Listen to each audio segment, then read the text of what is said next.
안녕하십니까. 환경TV 민혜창입니다. 환경TV와 한국환경할리먼이 공동 주최한 환경정책 심포지엄이 지난 17일 개최됐습니다. 올 한 해 가장 큰 환경 현안 중의 하나였던 살생물제 관련 법안을 주제로 정부와 학계, 산업계가 한자리에 모여 관리 정책과 개선 방안에 대해 논의하는 자리를 가졌습니다. 백경서 기자입니다. 환경TV 개국 16주년 기념 환경정책 심포지엄 세미나가 17일 정경련 회관에서 열렸습니다. 환경TV가 한국환경할리먼과 공동 주최한 이번 심포지엄에서는 살생물제 관리의 문제점과 정책적 방안을 놓고 정부와 학계, 산업계의 의견을 나누는 자리가 마련됐습니다. 오늘 심도 있는 논의가 살생물제를 안전하게 사용하고 관리하기 위한 비전과 해결책을 제시하는 밑거름이 되기를 희망합니다. 환경정책 전문가부터 실제 살생물제를 제조하는 기업까지 세미나에 참석한 관계자들은 두 번의 주제 발표와 토론을 거쳐 효율적 관리 방안에 대한 의견들을 개진했습니다. 특히 학계에서는 가습기 살균제 사태 후에도 제대로 된 관리 주체가 없다고 지적하고 나섰습니다.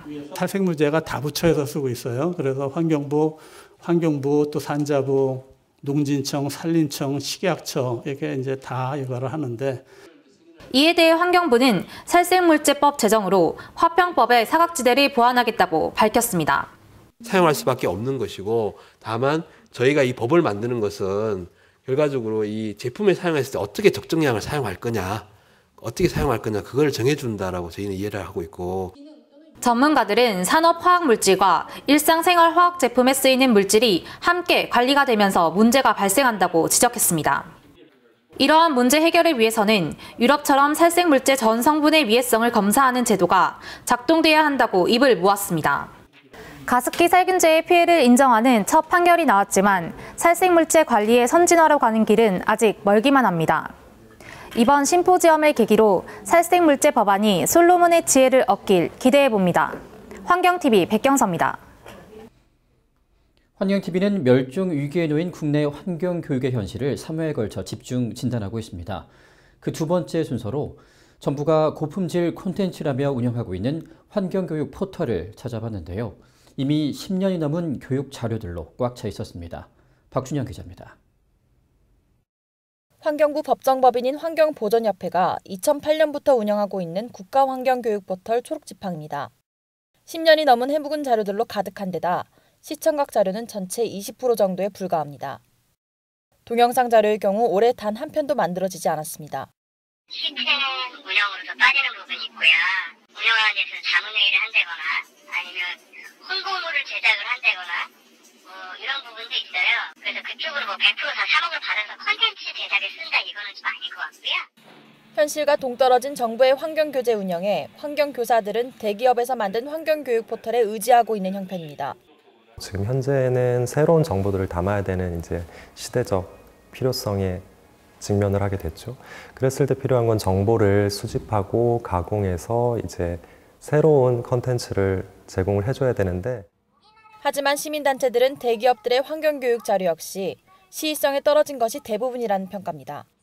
최근에 트렌드를 많이 오기는 했지만 그거보다 좀 더 나아가는 이런 교육이 필요한데 실질적으로 교육은 뒤의 교육보다는 앞에 다가올 미래 세대를 준비하는 이런 환경 교육이 돼야 됨에도 불구하고 아직은 좀 삼성이나 이렇게 LG도 아직은 거기까지는 못 따라오고 있다.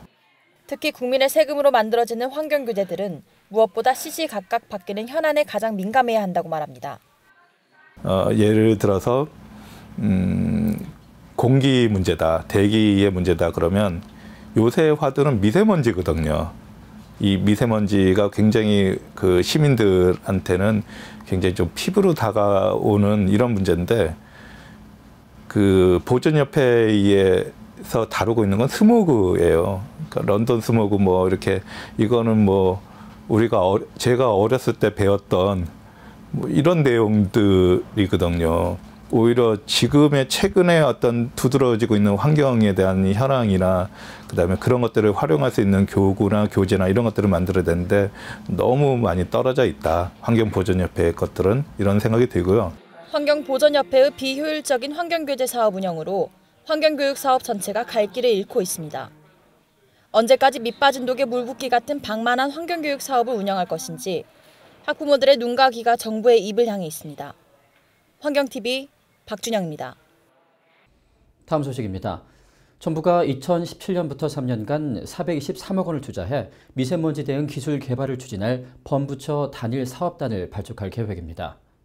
지난 11일 미래창조과학부, 환경부, 보건복지부가 합동으로 발표한 과학기술 기반 미세먼지 대응 전략은 그간 부처별 사업별로 분산돼 진행되던 연구를 범부처 단일 사업단으로 결집하고 초미세먼지 생성 원리 규명과 유해 성분 분석 등 위해성 해소에 초점을 맞추고 있습니다.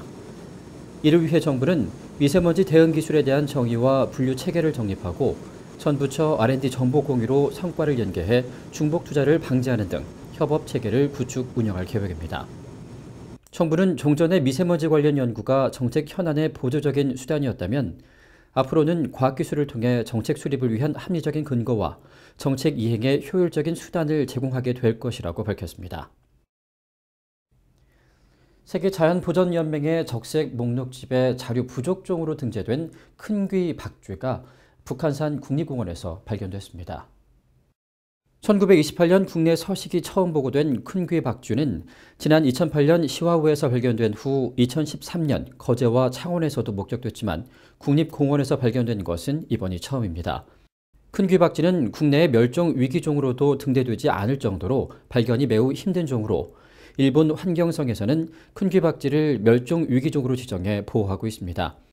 국립공원관리공단은 2013년부터 국립공원 자연 자원 조사를 통해 박쥐 등 소형 포유류를 분리해 정밀 조사하고 있으며 국립공원 내 박쥐 서식지를 특별 보호구역으로 지정하는 등 체계적으로 관리에 나서고 있습니다. 윤현사 아나운서의 에코라이프입니다. 날이 추워지면서 김장을 준비하는 주부들의 마음도 바빠지고 있습니다. 올해는 특히 김장 채소 가격이 폭등하면서 어려운 이웃을 위한 김장 나눔 행사가 또 빛을 발하고 있다고 하는데요. 한 봉사단체의 김장 나눔 현장을 다녀와 봤습니다. 안녕하세요. 에코라이프 윤현서입니다. 찬바람이 불기 시작하는 매년 이맘때면 김장을 준비하는 분들 많으실 텐데요. 시민들이 직접 김장 문화를 체험하고 김장김치를 이웃과 함께 나누는 자리가 마련됐습니다.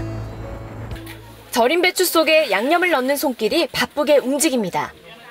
난생 처음 김치를 만들어보는 청소년들도 서툴지만 정성스럽게 김장에 나섰습니다. 고춧가루와 마늘, 무채로 만든 속재료를 배춧잎 하나하나에 바르다 보면 먹음직스러운 배추김치가 순식간에 가득 찹니다. 신용보증기금 안양지점과 고객자문단 등 80여 명이 모여 안양시청에서 사랑나눔 김장 담그기 행사를 열었습니다. 이날 담근 1000포기가량의 김치는 관내 지역 아동센터와 복지시설 천여 가구에 전달될 예정입니다. 가을에 나는 배추는 당도가 높고 수분이 적어 이맘때 담그는 김장김치가 가장 맛이 좋습니다. 또 기온이 높으면 김치가 빨리 익게 되고 한파가 시작되면 무와 배추가 얼어 제맛을 내기 어렵습니다.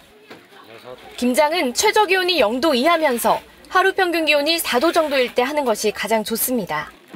김장김치의 수육은 절대 빼놓을 수 없는 음식이죠. 내 손으로 직접 담근 김치라 그런지 김장이 끝난 후 먹는 점심은 꿀맛입니다. 겨울철 든든한 먹거리인 김장.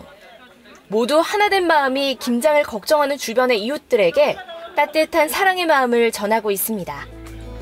올해 김장 적정 시기는 11월 하순에서 12월 상순으로 전망됩니다. 올해는 가족의 건강과 맛을 위해 직접 김장을 해보시면 어떨까요?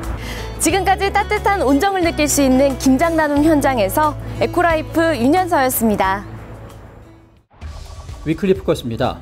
환경부가 내년 3월 10일까지를 겨울철 밀렵, 밀거래 집중 단속 기간으로 정하고 유관기관 합동 집중 단속을 실시합니다. 국립생물자원관이 식물의 유전자 정보를 통해 관속식물의 속 수준에서 식물을 판별할 수 있는 DNA 바코드 구축을 완료했습니다. 정부가 행정 공공기관의 자공해 자동차 구매 의무 비율을 상향하는 등의 내용을 담은 수도권 대기 환경 개선에 관한 특별법 시행규칙 개정안을 공포했습니다. 화학물질안전원이 최근 5년간 화학사고가 발생하거나 2년간 화학물질관리법을 위반한 24개 사업장을 대상으로 내년 2월까지 이행 점검을 실시합니다. 가습기 살균제 제조사의 손해배상 책임을 인정한 법원의 첫 판결이 나왔습니다. 그러나 제조사는 이미 폐업을 해서 위자료를 받기는 힘들 전망이라고 하는데요. 망자의 납골당에 판결문이라도 올려놓고 싶었다는 유가족의 절규가 가슴을 울립니다. 환경TV 민혜창 여기서 마칩니다. 고맙습니다.